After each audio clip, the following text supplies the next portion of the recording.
Hello, ധന്യസ് kitchen ചാനലിലേക്ക് എല്ലാ കൂട്ടുകാർക്കും സ്വാഗതം. വളരെ എളുപ്പത്തിൽ നമുക്ക് ഉണ്ടാക്കിയെടുക്കാവുന്ന ഒരു ഹെൽത്തി തോരനാണ് കേട്ടോ. ഇതെല്ലാവർക്കും ഇഷ്ടമാവും.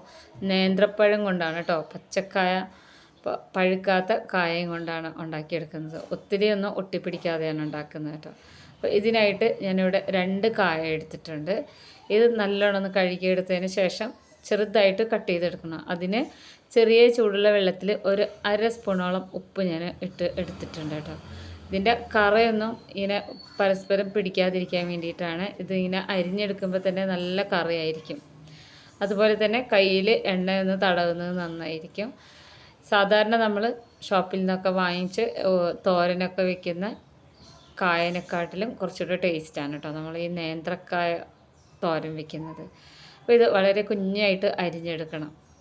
ഇത് നമുക്ക് പല രീതിയിൽ തോരൻ വെക്കാൻ പറ്റും.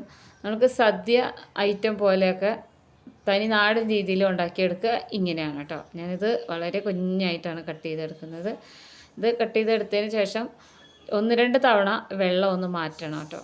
അപ്പോൾ ഉപ്പ് വെള്ളത്തിൽ നിന്ന് മാറ്റി വേറെ വെള്ളത്തിലാക്കിയിട്ട് വേണം നമ്മളിതിനെ ഒന്ന് വേവിച്ചെടുക്കാൻ വേണ്ടിയിട്ട്.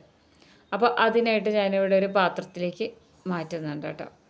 പച്ചക്കായ ഇഷ്ടമില്ലാത്തവർ പോലും കഴിച്ചു പോകും, അത്രയും രുചിയാണ് ഇത് ഈ ഒരു രീതിയിൽ ഉണ്ടാക്കിയെടുത്തു കഴിഞ്ഞാൽ. അപ്പോൾ ഞാനൊരു പാത്രത്തിലേക്ക് ഇട്ട് കൊടുത്തിട്ടുണ്ട്. ഇതിലേക്ക് ഒരു 1/2 സ്പൂണോളം ഉപ്പ് ചേർത്ത് കൊടുത്തിട്ടുണ്ട്. 1/4 സ്പൂണോളം മഞ്ഞൾപ്പൊടി ചേർത്ത് കൊടുത്തിട്ടുണ്ട്. ഇത് വേകാൻ ആവശ്യമായിട്ടുള്ള വെള്ളം ഒഴിച്ചു കൊടുക്കാം. ഞാനിവിടെ 1 കപ്പോളം വെള്ളം തന്നെ ഒഴിച്ചു കൊടുക്കുന്നുണ്ട് കേട്ടോ. ഇനി ഇതിനെ നമുക്ക് നന്നായിട്ടൊന്ന് ഇളക്കി യോജിപ്പിച്ച് കൊടുക്കണം. ഇളക്കി യോജിപ്പിച്ച് കൊടുത്തതിന് ശേഷം ഇതിനെ നമുക്ക് സ്റ്റൗവിൽ വെച്ച് നല്ലോണം ഒന്ന് വേവിച്ചെടുക്കണം. ഇത് ഈ ഒരു രീതിയിലാണ് ഞാൻ തോരൻ വെച്ചെടുക്കാറ് കേട്ടോ. അപ്പോൾ നമുക്കൊന്ന് മൂടി വെച്ച് കൊടുക്കാം. ഞാനിപ്പോൾ സ്റ്റൗവിൽ മീഡിയം ഫ്ലെയിമിൽ ഇട്ടിട്ടുണ്ട്. അപ്പോൾ ഒരു 2 മിനിറ്റ് ഒന്ന് കഴിയുന്ന സമയത്ത് നമുക്കൊന്ന് തുറന്ന് നോക്കാം. അപ്പോൾ അതാ നേന്ത്രക്കായൊക്കെ വെന്ത് തുടങ്ങിയിട്ടുണ്ട് കേട്ടോ. ഈ ഒരു സമയത്ത് ഒന്ന് ഇളക്കി കൊടുക്കണം. ഭയങ്കര പശപ്പാണ് ഇത് വെന്ത് വരുമ്പോൾ കേട്ടോ. അപ്പോൾ നമ്മളിത് ഉണ്ടാക്കിയെടുക്കുന്ന ഈ വെന്ത് വരുന്ന ഈ ഒരു സമയത്ത് വെള്ളം ഒരുപാട് കുറവാണെങ്കിൽ ചെറിയ ചൂടുള്ള വെള്ളം ഒഴിച്ചു കൊടുക്കാം. ഇതിപ്പോൾ അത്യാവശ്യം നന്നായി വെന്ത് വന്നിട്ടുണ്ട്. ഇനി ഇതിനെ നമുക്ക് സ്റ്റൗ ഓഫ് ചെയ്ത് വെച്ചതിന് ശേഷം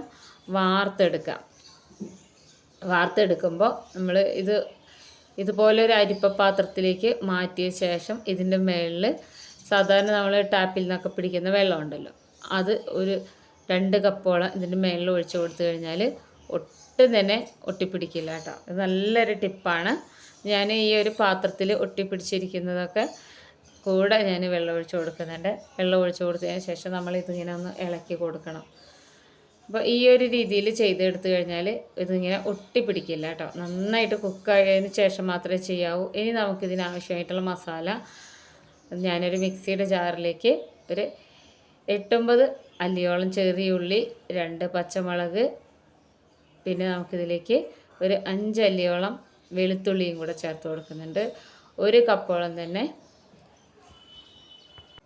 തേങ്ങയും കൂടെ ചേർത്ത് കൊടുത്ത് നന്നായിട്ടൊന്ന് ഒതുക്കിയെടുക്കണം. അപ്പോൾ ഇത് ഒതുക്കിയെടുത്ത് വന്നിട്ടുണ്ട് കേട്ടോ.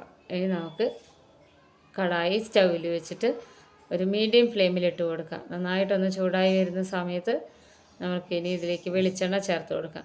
ഞാനിവിടെ 2 ടേബിൾ സ്പൂണോളം വെളിച്ചെണ്ണയും 1/2 സ്പൂണോളം കടുകും കൂടെ ഇട്ട് കൊടുത്തിട്ടുണ്ട്. കടുക് ഒന്ന് നന്നായിട്ട് പൊട്ടി വരണം. ആ ഒരു സമയത്ത് ഉണക്കമുളക് ചേർത്ത് കൊടുക്കുകയാണ്. ഉണക്കമുളക് ഒരു 5 എണ്ണം, ചെറിയ മുളകാണ് കേട്ടോ, ഉണ്ടമുളക്, അത് ഇട്ട് കൊടുത്തിട്ടുണ്ട്. കറിവേപ്പില, ഒരു പിടിയോളം കറിവേപ്പില ചേർത്ത് കൊടുത്തിട്ടുണ്ട്. ഇനി ഇതെല്ലാം ഒന്ന് മൂത്ത് വരട്ടെ കേട്ടോ. ഈ കറിവേപ്പിലയൊക്കെ ഒന്ന് നല്ലൊരു മണം വരുന്നവരെ ഇളക്കി കൊടുക്കണം. അപ്പോൾ ഇനി ലോ ഫ്ലെയിമിലാക്കിയതിന് ശേഷം നമ്മൾ ഒതുക്കി വെച്ചിട്ടുള്ള തേങ്ങാക്കൂട്ട് ഇതിലേക്ക് ഇട്ട് കൊടുക്കുകയാണ് കേട്ടോ. വീണ്ടും ഒന്ന് ഇളക്കി കൊടുക്കണം. തേങ്ങ ഒന്ന് ചെറുതായിട്ടൊന്ന് വേകണം, അതുവരെ ഒന്ന് ഇളക്കി കൊടുക്കണം കേട്ടോ.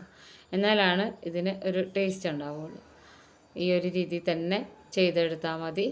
അടിയിലൊന്നും പിടിക്കില്ല, ഒട്ടിപ്പിടിക്കുകയൊന്നും ചെയ്യില്ല കേട്ടോ. അപ്പോൾ ഇത് ആയി വന്നിട്ടുണ്ട്. നമ്മുടെ ഈ ഒരു കൂട്ടമൊക്കെ ഒന്ന് വെന്ത് വന്നിട്ടുണ്ട്. കളറൊന്നും മാറണ്ട.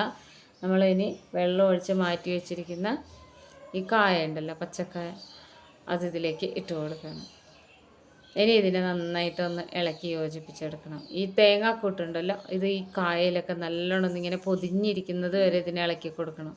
അപ്പോൾ ഇത് ഇടുന്നത് വരെ ഇതിന് അങ്ങനെ ഒട്ടിപ്പിടിക്കലൊന്നുമില്ല കേട്ടോ. സാധാരണ കായ വേവിക്കുമ്പോൾ നന്നായി വെന്ത് വരുമ്പോൾ അതിൻ്റെ ആ വെള്ളത്തിന് ഭയങ്കര ഒരു കൊഴുപ്പാണ്. അപ്പോൾ ഇങ്ങനെ ചെയ്തെടുത്താൽ മതി. ഇനി ഇതിനെ നന്നായിട്ട് ഇതുപോലെ ഒന്ന് ഇളക്കി യോജിപ്പിച്ചെടുക്കണം.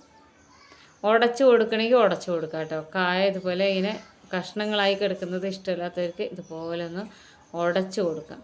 ഞാനിപ്പോൾ ഇവിടെ അങ്ങനെ അങ്ങോട്ട് ഉടച്ചു കൊടുക്കുന്നില്ല, ചെറുതായിട്ട് മാത്രം ജസ്റ്റ് ഒന്ന് പ്രസ് ചെയ്താൽ മാത്രം മതി.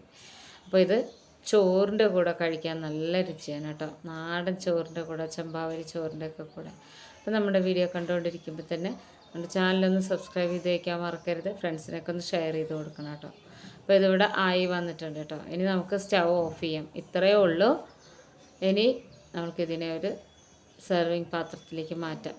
ഇത് സദ്യയുടെ കൂടെ വിളമ്പാനും അതുപോലെ തന്നെ നാടൻ ചോറിൻ്റെ ഒക്കെ കൂടെ കഴിക്കാനും വളരെ രുചികരമായിട്ടുള്ള ഒരു ഐറ്റമാണ് കേട്ടോ.